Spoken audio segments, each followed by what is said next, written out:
O Márcio Rocha está chegando por aqui para falar de como foi o dia hoje na primeira turma do Supremo Tribunal Federal. Todos os advogados, não é, Márcio, falaram agora em defesa de seus clientes desse núcleo crucial da trama golpista. Boa tarde, bem-vindo ao Entre Nós.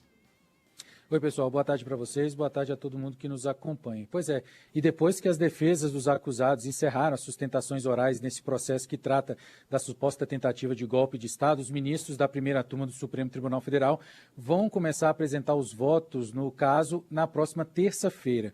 O primeiro a falar será o relator desse caso, o ministro Alexandre de Moraes, que vai decidir pela condenação ou pela absolvição dos 8 réus que respondem por vários crimes, entre eles tentativa de abolição violenta do Estado Democrático de Direito e também golpe de Estado. A expectativa é que seja um voto longo, que pode durar cerca de 2 sessões do julgamento.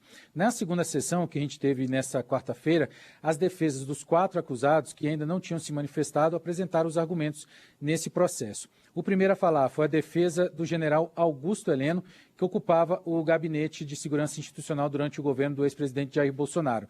O advogado Matheus Milanes destacou que houve um afastamento entre o general e o ex-presidente depois que os partidos do Centrão passaram a ter mais presença dentro do governo e, além disso, afirmou também que não teve tempo hábil para analisar os arquivos relacionados ao processo e citou uma agenda de uso pessoal de posse de Augusto Heleno, que foi encontrada anotações consideradas golpistas pelo Ministério Público, mas ele afirmou que, na verdade, a agenda era um suporte de memória.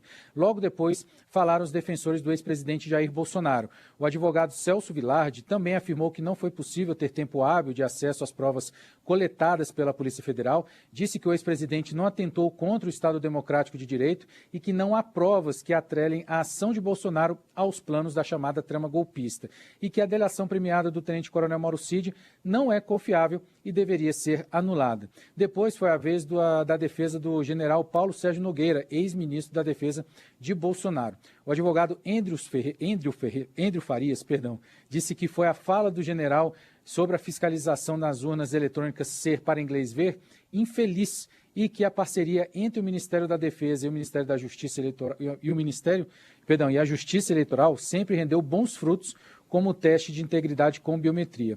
Aí agora foi a vez do advogado Paulo Cunha Bueno, também, que defendeu o ex-presidente, afirmou que um dos crimes de Bolsonaro, que prevê o uso da violência e grave ameaça na tentativa de deposição do Estado Democrático de Direito, não aconteceu.